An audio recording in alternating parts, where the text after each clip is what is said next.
Bonsoir et bienvenue dans le flash d'information de 18h. Vous êtes sur RTI 1. Merci de nous suivre.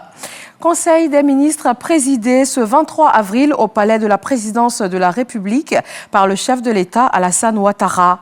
Au nombre des mesures annoncées, l'extension des règles de commercialisation du coton et de l'anacade à la filière karité, la mise en place de la carte jeune et le renforcement de l'accès à l'éducation avec la construction de 129 lycées et collèges pour 2025.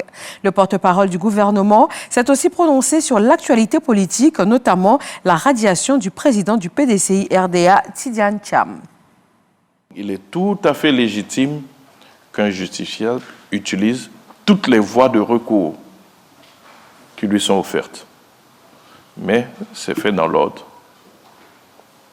L'engagement du chef de l'État, c'est de garantir la paix et la sécurité dans notre pays. Et on sait que cet engagement, il y tient. Et il le respecte parce que depuis 15 ans, nous sommes en paix. Cette quiétude-là, il y tient. Et Dieu sait combien de fois il y veille. Nous apporter la paix et la sécurité. Il ne faillira pas à cet engagement-là. C'est pourquoi je peux me permettre de dire que le désordre ne sera pas toléré. Depuis l'annonce du décès du pape François, les hommages ne cessent d'affluer de par le monde. En Côte d'Ivoire, l'émotion est vive. Ce mercredi, le ministre de l'Intérieur et de la Sécurité, Wagondo Diomondé, s'est rendu à la nonciature apostolique et à l'archevêché d'Abidjan pour présenter les condoléances du gouvernement ivoirien. Un hommage à un pontife salué pour son humilité, sa foi et son engagement en faveur des plus vulnérables. Et sur place au Vatican, depuis ce matin, son corps est exposé sous les ors de la basilique Saint-Pierre.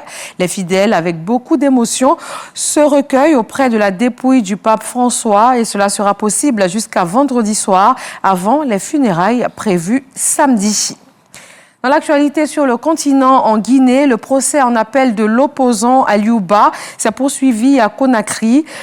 Il est poursuivi donc pour offense et diffamation à l'encontre du chef de l'État. Le parquet général a requis 5 années de prison ferme contre le leader de Modèle, Mouvement démocratique libéral. Le procureur a estimé que les moyens d'appel étaient infondés et les textes invoqués abrogés. En première instance, Aliouba avait écopé de 2 ans de prison. Le programme alimentaire mondial PAM annonce la suspension prochaine du traitement de 650 000 femmes et enfants souffrant de malnutrition dès le mois de mai à venir en Éthiopie.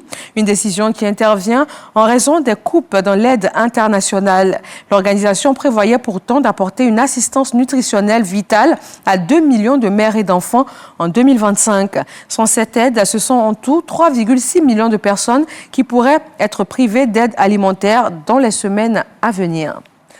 Merci de vous informer sur RTI 1. L'actualité dans nos régions, c'est tout de suite et le journal à 20h.